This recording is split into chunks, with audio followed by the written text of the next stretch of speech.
My name is Logan Pierce, and I'm 36 years old. 6 months ago, I thought I had everything figured out. I had a solid career as a regional sales manager at Horizon Logistics, pulling in $84,000 a year. Not rich, but comfortable.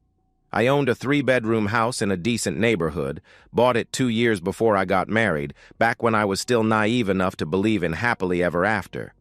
I had a wife who smiled when I came home from business trips, who kissed me goodbye every morning, who made our house feel like a home. Her name is Claire. Was Claire, I should say. She's 34, with auburn hair that catches the light just right and green eyes that used to make my heart skip. We met 4 years ago through mutual friends at a barbecue. She was laughing at something ridiculous, head thrown back, completely unself-conscious. I knew I wanted to marry her before our second date. We dated for a year before I proposed. Small wedding, nothing fancy, just family and close friends. Those first 2 years of marriage felt like a dream. Claire worked as an administrative assistant at a dental office, and I remember how she'd text me throughout my business trips, sending photos of dinner she'd made or some project she was working on. When I'd walk through the front door after 3 or 4 days in Denver or Phoenix or Seattle, she'd light up like I was the best part of her day. 2 years into our marriage, Claire quit her job. She said she was tired of office politics, tired of dealing with demanding patients and a micromanaging boss. She wanted to focus on making our home a sanctuary, as she put it. I supported her decision completely. We could afford it on my salary, and if it made her happy, it made me happy. Happy wife, happy life. Isn't that what they say? My job required travel 8 to 10 days a month. Regional sales means visiting clients, negotiating contracts, maintaining relationships across 3 states. I'd hit Denver for 2 days, Phoenix for 3, sometimes Seattle for a week. Claire seemed perfectly content with this arrangement. She filled her days with yoga classes, shopping trips, home improvement projects. She'd spend hours rearranging furniture, painting accent walls, turning our house into something that belonged in a magazine. What made it easier was that Claire had family nearby. Her older sister Natalie lived 20 minutes away with her husband Luke and their 2 kids. Natalie Carter, she kept her maiden name professionally, is 37, and everything Claire isn't. Where Claire is soft and domestic, Natalie is sharp and ambitious. She's a corporate attorney pulling in $160 a year, working 60-hour weeks, always impeccably dressed and completely in control. Luke Carter is Natalie's husband of 9 years, 39 years old, and for the past year, unemployed. He got laid off from some mid-level marketing position and spent his days between opportunities, which seemed to mean sitting on their couch playing video games while Natalie worked herself to death. During family dinners, Natalie would talk about her latest case while Luke sat quietly, picking at his food, contributing nothing to the conversation. I never paid much attention to Luke. He seemed harmless enough, if a bit lazy and unmotivated. The kind of guy who lets his wife carry the financial burden while he figures himself out. Claire and Natalie talked every day, sometimes for hours. They'd been close since childhood, and I was glad my wife had that support system while I traveled. Everything seemed normal. Everything seemed fine. Claire would kiss me goodbye, tell me she'd miss me, remind me to text when I landed. She'd send me photos of her day, coffee shop visits, yoga class, dinner with Natalie and the kids. I'd call every night, and we'd talk about nothing important. My work, her day, plans for the weekend. I thought I knew my life. I thought I knew my wife. I was about to discover I knew neither. The first sign wasn't dramatic. It wasn't a lipstick stain or a suspicious text. It was a smell. Cologne I didn't wear, lingering in my house after a 3-day trip to Dallas. I walked through the front door on a Thursday evening, dragging my suitcase, and something felt wrong. Not bad wrong, just different. The house smelled like someone else had been there. Masculine cologne, woody and expensive. Not mine. I wear Old Spice. This was something else entirely. "Hey, babe," Claire called from the kitchen, appearing with a glass of wine and that same bright smile. "How was Dallas?" "Fine," I answered, still processing the smell. House smells different. She laughed, the sound light and dismissive. I bought a new air freshener. Sandalwood something. Too strong? She asked. Plausible. Easy to accept. I kissed her hello and forgot about it. But the anomalies kept coming. After a trip to Phoenix, I found 2 wine glasses in the sink instead of 1. When I asked, Claire explained that her friend Sarah had come over for dinner. Made sense. Sarah was always dropping by unannounced. After Seattle, the bed was made differently than Claire usually made it. She was casual about bed making, just pulling the comforter up and calling it done. But this time it had hospital corners, crisp and tight. When I mentioned it, she laughed and said she'd watched a YouTube video about proper bed-making techniques. After Denver, there were dishes in the sink that weren't there when I left. A coffee mug I didn't recognize. A plate with crumbs from food we didn't have in the house. The living room furniture was arranged slightly differently. The coffee table moved 6 inches closer to the couch, throw pillows repositioned. Each explanation was reasonable in isolation. Claire had friends over. She was trying new things. She was redecorating. But together, they formed a pattern I couldn't ignore. I'd lie awake at night, Claire sleeping peacefully beside me, and wonder if I was losing my mind. Was I paranoid? Jealous without cause? I'd traveled for work for years without suspicion. Why was I suddenly seeing threats in wine glasses and cologne?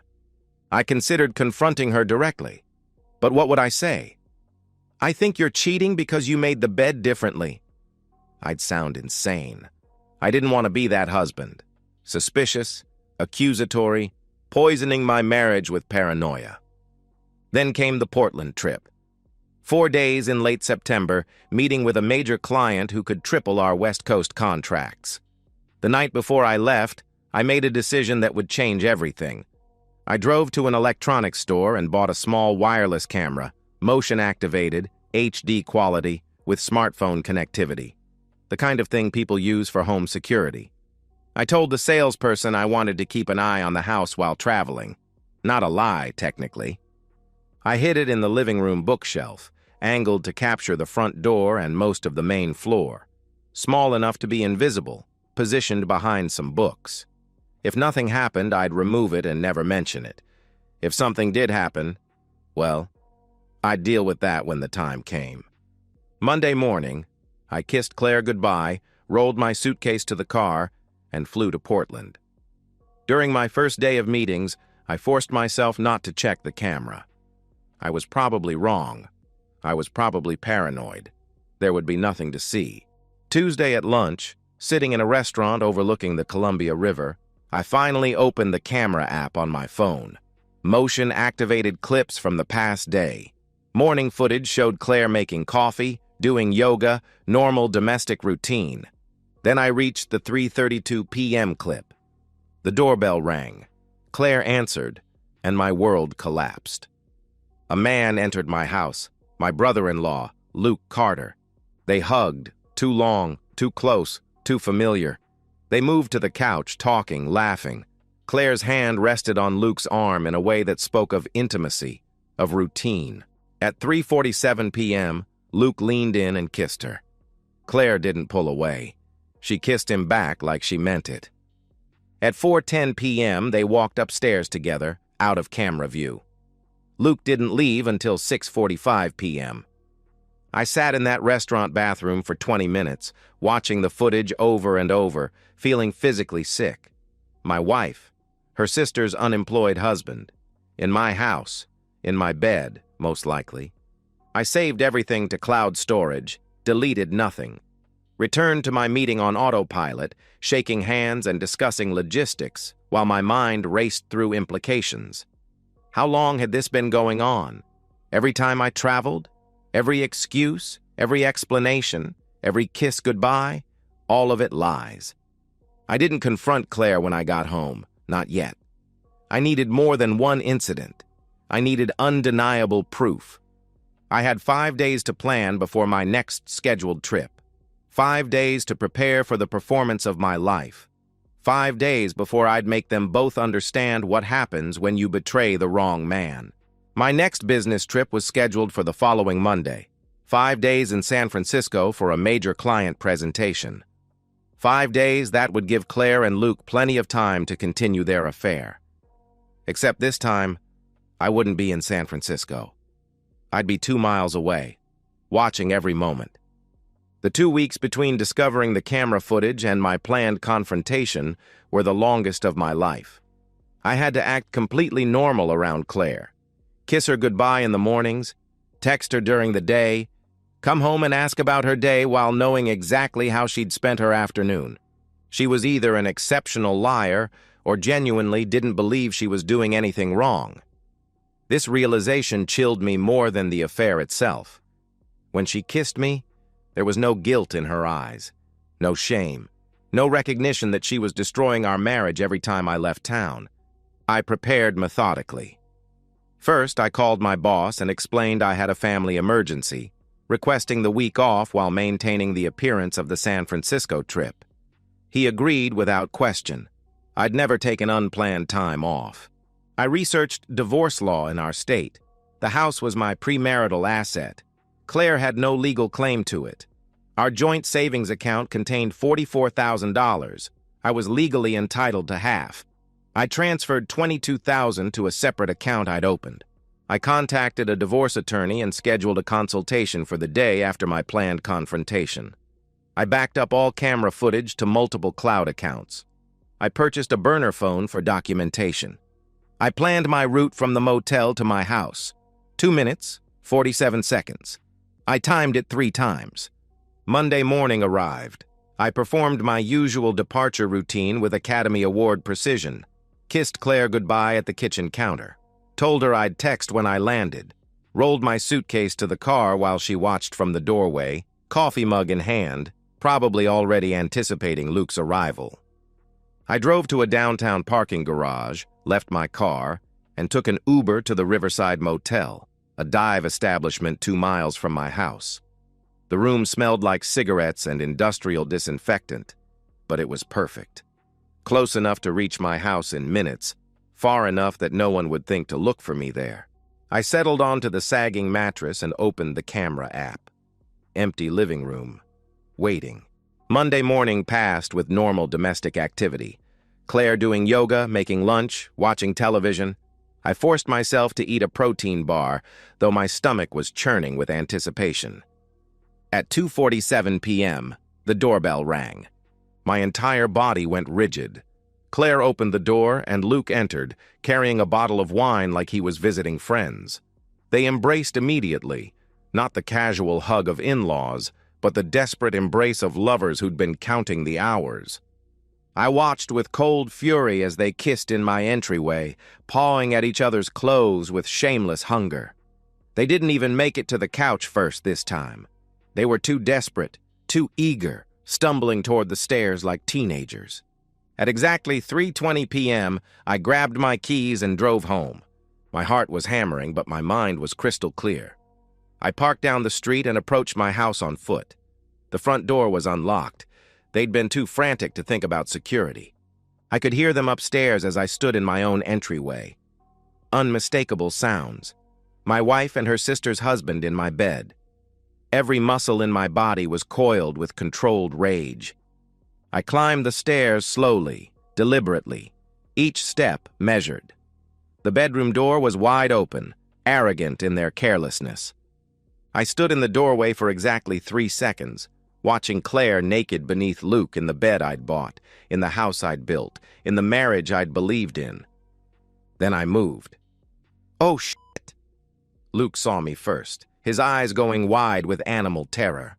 But I was already across the room, grabbing him by the arm and yanking him off my wife with enough force to send him crashing to the floor. Claire screamed my name, clutching the sheet to her chest, but her voice was white noise. My focus was singular. Luke tried to crawl away, but I kicked him hard in the ribs. The crack echoed through the room. He gasped, curling into a fetal position. "You thought you could have my wife in my house?" I said, my voice ice. No yelling, no screaming, just cold, absolute control. I kicked him again, this time in the groin. Luke's scream was primal, high-pitched. He was trying to speak, choking out, I'm sorry, But words were meaningless now. I grabbed him by the hair, hauled him to his feet, and punched him square in the jaw. His head snapped back. Blood sprayed across my carpet in my house, where he'd been meeting my wife. "Get out!" I ordered, shoving him toward the door. "If I ever see you again, I'll kill you." The words weren't a threat. They were a promise. Luke stumbled down the stairs, still naked, blood streaming from his nose, grabbing his scattered clothes from the living room floor. He fled out the front door like the coward he was. I turned to Claire. She was sobbing, mascara running, trying to explain. "It didn't mean anything. It was a mistake, please." "Get dressed. Get out," I commanded. "This is my home," she protested. "No," I replied flatly. "This is my home. I bought it before we married. My name, my mortgage. You have zero legal claim. You have 10 minutes before I call the police for trespassing." The finality in my voice broke through her denial. She scrambled to dress, grabbed her phone and purse, and ran. I stood in my empty house, the silence deafening after months of lies. Then I called my attorney. 2 hours after Claire fled my house, someone pounded on my front door. Bang, bang, bang, aggressive and demanding. I knew who it was before I opened it. Natalie stood on my porch, face red with fury, still wearing her courtroom suit from whatever case had consumed her day. "Logan, what the hell is wrong with you?" she demanded. Behind her controlled exterior, I could see the rage of a successful woman who wasn't used to family drama interrupting her perfectly ordered life. Claire had called her, obviously, probably sobbing about how her unreasonable husband had kicked her out over some stupid fight. "You need to fix this," she continued, pushing past me into my living room. "Claire is devastated. She's at my house crying her eyes out, and she won't tell me what happened except that you lost your mind and threw her out. This is insane, Logan. You don't just kick your wife out of her home." "Her home," I repeated quietly. "Yes, her home. You're married. This is community property. You can't just—" she argued. I walked to my laptop, opened it, and pressed play on the camera footage. Natalie's voice died mid-sentence as she watched her sister open our front door. Her expression shifted from anger to confusion as Luke entered the frame. Confusion to horror as they embraced. Horror to devastation as they kissed with desperate hunger. What is this?" she whispered. "That's your husband," I said, my voice flat. "Having intimacy with my wife, in my house, in my bed. Every time I leave town for work." Natalie's legs buckled. She collapsed onto my couch, the same couch where she'd watched her husband kiss her sister. Her hands were shaking. "I had no idea," she breathed. "I worked so much, I trusted him. I trusted her." She started crying.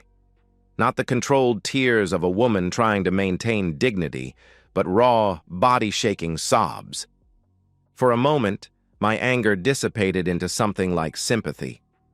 Natalie had worked 60-hour weeks to support her family while her unemployed husband slept with her sister. She'd been betrayed just as completely as I had. "How long?" she managed to ask. "I don't know. I only found out last month, but the signs, it could have been going on for months," I answered.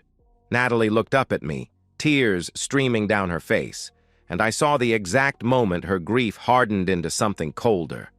The successful attorney who'd built her career destroying opposing counsel was about to turn those skills on her own husband. "What are you going to do?" she asked. "I've already called my attorney. Filing for divorce tomorrow." "Claire gets nothing," I replied. Natalie nodded slowly, wiping her tears with the back of her hand. "Good," she said firmly. She stood, walked to the door, then paused. "Thank you for telling me. I deserved to know." "Yes, you did," I agreed.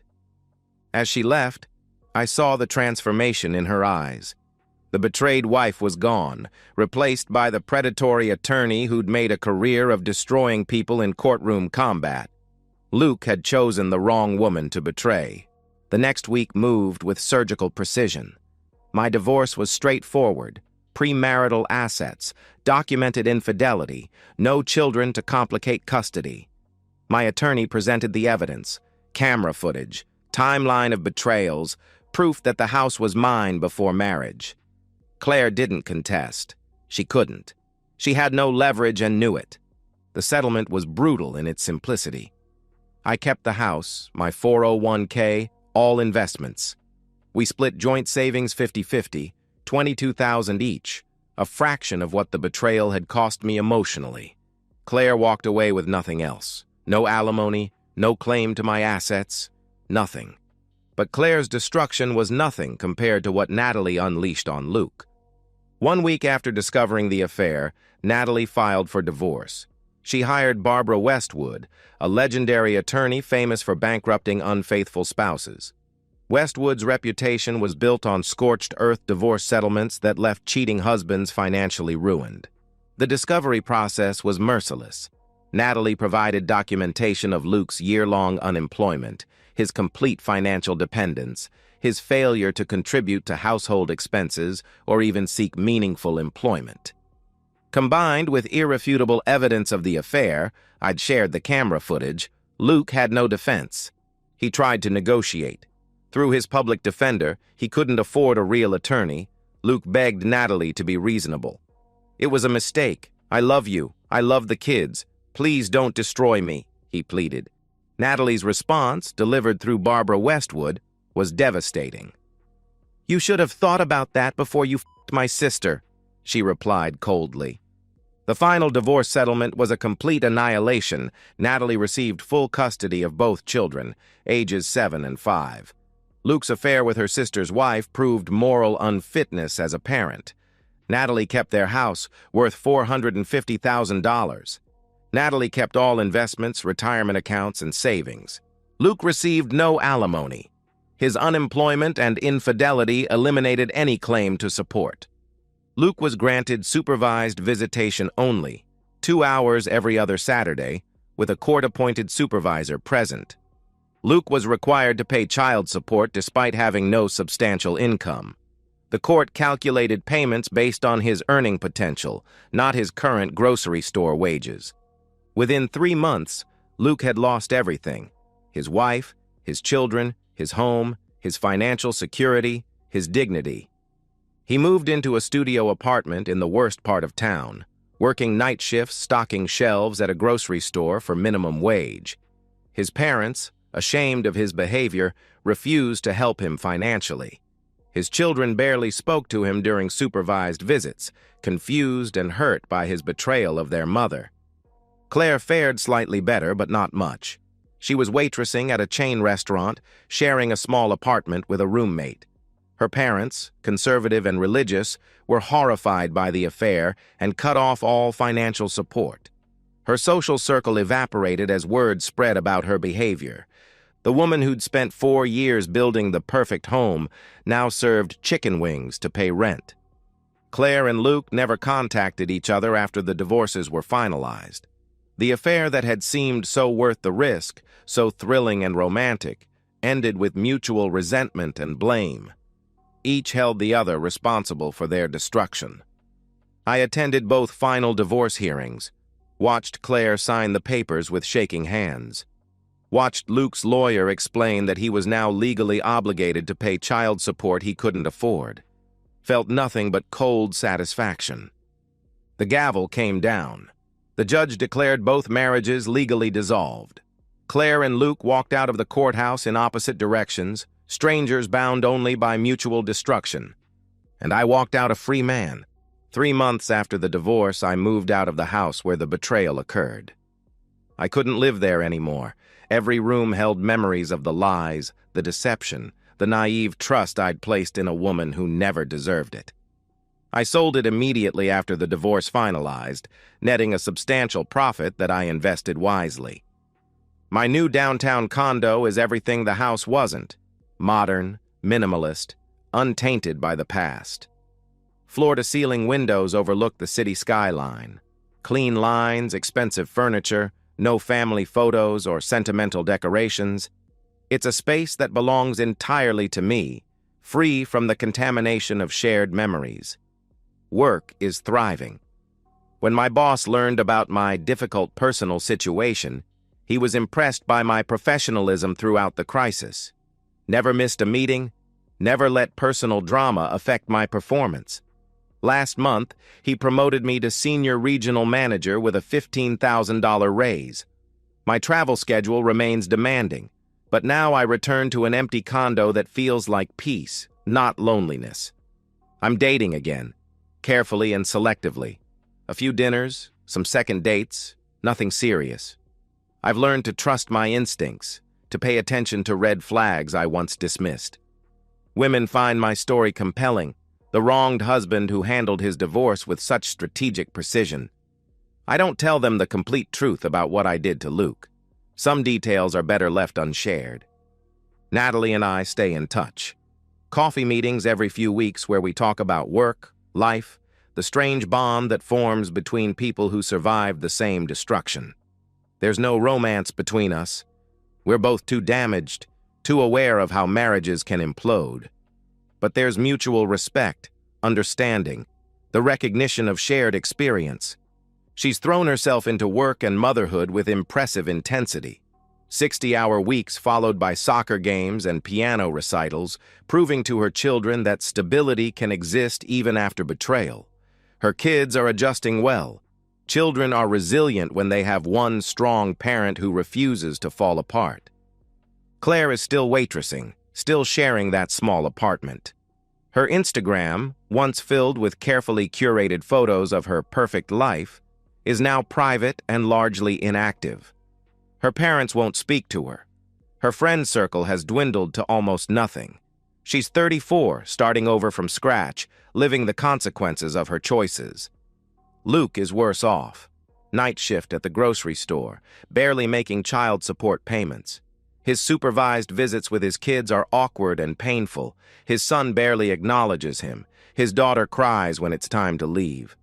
Natalie ensures the children understand their father made choices that hurt people, but she doesn't poison them against him. She doesn't have to. Luke's absence and failures speak for themselves. The affair that destroyed 2 marriages is now just mutual regret and blame. Claire and Luke never speak. The passion that seemed worth risking everything has curdled into bitter resentment.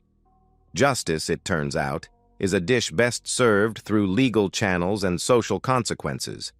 No violence required, just the systematic dismantling of lives through their own poor choices.